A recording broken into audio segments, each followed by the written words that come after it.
खुफिया एजेंसियों का बुनियादी नियम है कि छोटी से छोटी सूचना को भी नजरअंदाज नहीं करना है, लेकिन इजराइल ने 1973 में एक राष्ट्राध्यक्ष से मिली खबर को भी नजरअंदाज किया। अगर मोसाद के एजेंट ने फोन नहीं किया होता तो हमले के समय इजराइल के लोग शायद योम किप्पोर त्योहार मना रहे होते। कौन था मोसाद का एजेंट एंजल और कितना भारी पड़ा इजराइल का अति आत्मविश्वास? देखिए टेली सीरीज का ये एपिसोड अंजाम, एन इंटेल फियास्को।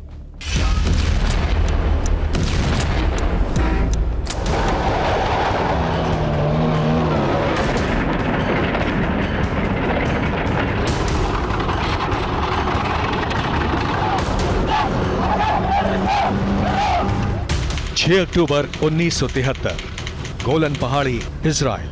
समय शाम 6 बजे।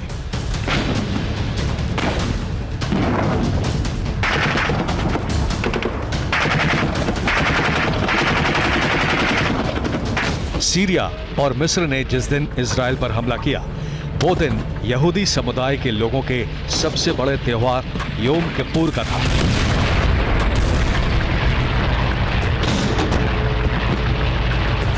इजराइल के लोग त्योहार भूलकर अरब देशों के हमले के तांडव से सहमे हुए थे।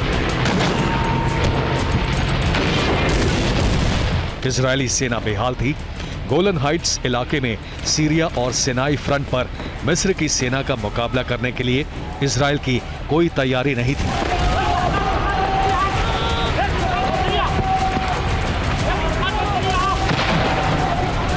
सोवियत संघ के आधुनिक हथियार अरब गठबंधन के पास थे, जिनसे निपटने के लिए इजराइल की प्रधानमंत्री गोल्डा मायर ने अमेरिका से मदद की गुहार लगाई।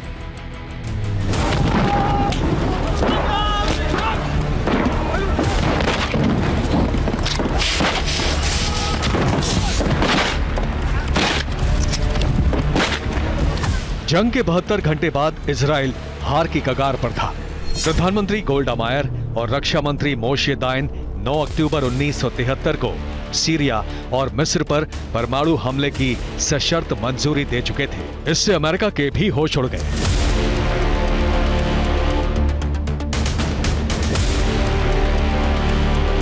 चौदह अक्टूबर को अमेरिका के हथियारों की खेप इजराइल पहुंची तो जंग की तस्वीर बदलने लगी।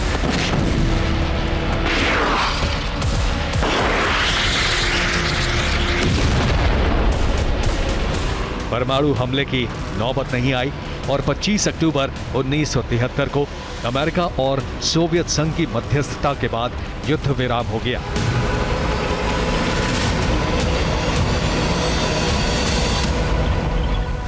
इस जंग में इजराइल के 2800 और सीरिया मिस्र के लगभग 18,000 सैनिक मारे गए। जंग खत्म होने के बाद इजराइल में ये सवाल सुलगता रहा कि जॉर्डन के किंग हुसैन की चेतावनी के बावजूद इजरायली सेना जंग के लिए तैयार क्यों नहीं थी।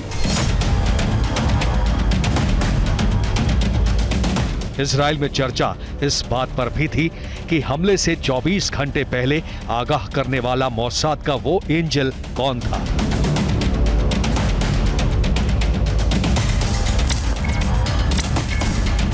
खुफिया एजेंसियों का पहला उसूल है कि वो अपने एजेंट्स की पहचान उसके जीते जी कभी उजागर नहीं करती, ऑपरेशन खत्म होने के बाद भी।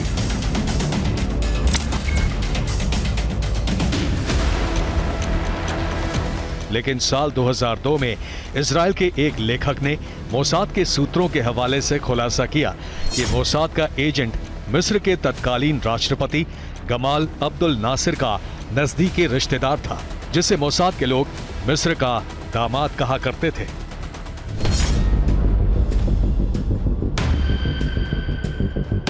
जून 2007 में मिस्र की मीडिया में खबर छपी कि 1973 के अरब इजराइल जंग में मोसाद के सबसे महत्वपूर्ण खबरी का नाम अशरफ मारवान था, जो मिस्र के पूर्व राष्ट्रपति नासिर का दामाद था और मिस्र की खुफिया एजेंसी का एजेंट भी। मोसाद ने उसे डबल एजेंट बनाया था। अरबपति कारोबारी की पहचान रखने वाले अशरफ मारवान को मोसाद के अफसर एक मीटिंग के लिए 50,000 पाउंड फीस देते थे और मोसाद के नेटवर्क में अशरफ मारवान का कोड नेम था Babel. He became an Israeli spy. It was money, it was adventure, he was a special character.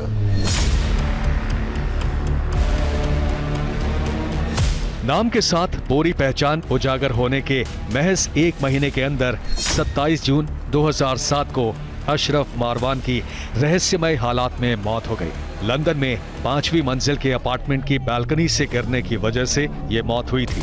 लेकिन अशरफ मारवान की मौत हादसा थी, हत्या या फिर खुदकुशी, ये रहस्य आज तक नहीं सुलझा।